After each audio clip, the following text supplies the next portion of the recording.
Zigarren urteurrena, balantzea eta etorkizuneko erronka.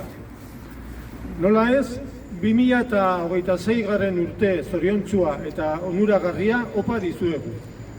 Urte bat amaitzean ohitura da iazkoaren balorazioa egitea. Balantze hau hasteko, borroka honetan gu guztiokin batera egon diren eta beren bizi ibilbidea amaitzean utzi gaituzten pertsona guztiak gogoratuko ditugu. Batez ere, azken urte honetan utzi dizkigutenak. Haren oroimenez, txalo bero bat eskatzen dizuegu. Y futuros retos. Como no puede ser de otra manera, empezamos este comunicado deseándoos un feliz y provechoso año 2026. Al finalizar el año es costumbre hacer una valoración del año pasado. Vamos a comenzar este balance recordando a todas aquellas personas que han estado en la lucha junto a todos y todas nosotras y que nos han dejado al finalizar su trayecto vital, especialmente a las que nos han dejado este último año. En su recuerdo os pedimos un sentido y fuerte aplauso.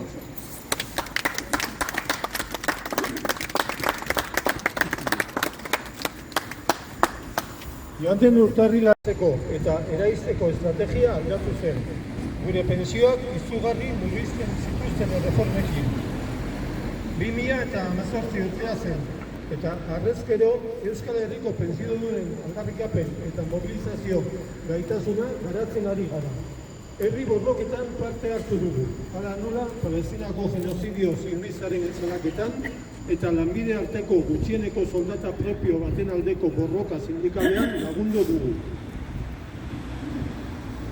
El pasado 15 de enero se cumplió el 8º aniversario del inicio de las movilizaciones que cambiaron, en parte, la estrategia de acoso y derribo del sistema público de pensiones, con reformas que reducían drásticamente nuestras pensiones. Era el año 2018 y desde entonces estamos contribuyendo